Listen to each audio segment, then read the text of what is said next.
when we're talking about whether you can force someone to refer to you or refrain from referring to you in different ways, I guess one issue that I'm having difficulty with is what a pronoun is.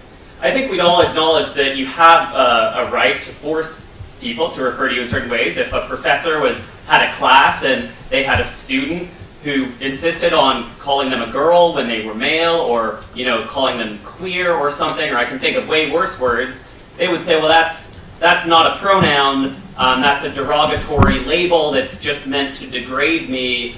But if, who's to say what is a pronoun? And I'm not sure that it necessarily would change if 95 or 97 friends all insisted on sort of degrading or using that pejorative label to the person. And I think that people who are transgendered or whatever do experience when people use the wrong gender labels to them. They've experienced real prejudice. They experience it as kind of oppressive in that way.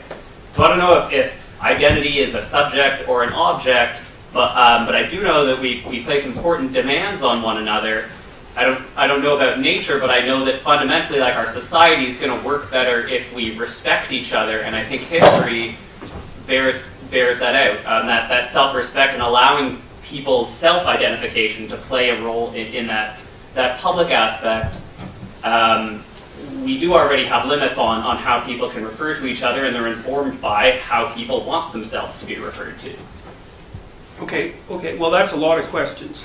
So, and that's, I'm not trying to be a smart aleck about that. It's just, I'm going to have to sort that out for a minute. Okay? Well, the first thing I would say is, pronouns, and I'm not a linguist, so I'm not going to be able to whip this off the top of my head, although I do know that there is a psychologist named James Pennebaker who's written a whole book on pronouns, which you might be interested in referring to, and pronouns turn out to be extraordinarily important as signifiers, but they're also part of what's called a closed linguistic category, and they don't change. And so that's something that's useful to know. But you also bring up the distinction, or the lack of distinction, or made a lack of distinction between adjectives and pronouns. And that's pretty interesting, because there's no real reason why, if you can't insist upon which pronoun I use to address you, you can't also insist on which adjective I use to address you. And there's a lot more adjectives.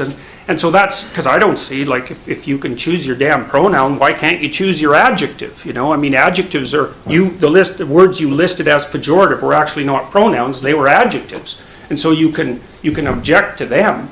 And there's no shortage of times when you use a pejorative adjective to describe someone, especially if you believe that they've misbehaved. It's like, if the person can insist upon their pronoun, why can't they insist upon their adjective? And that's another part of this problem with this multiplicative complexity, that it isn't addressed properly within the law.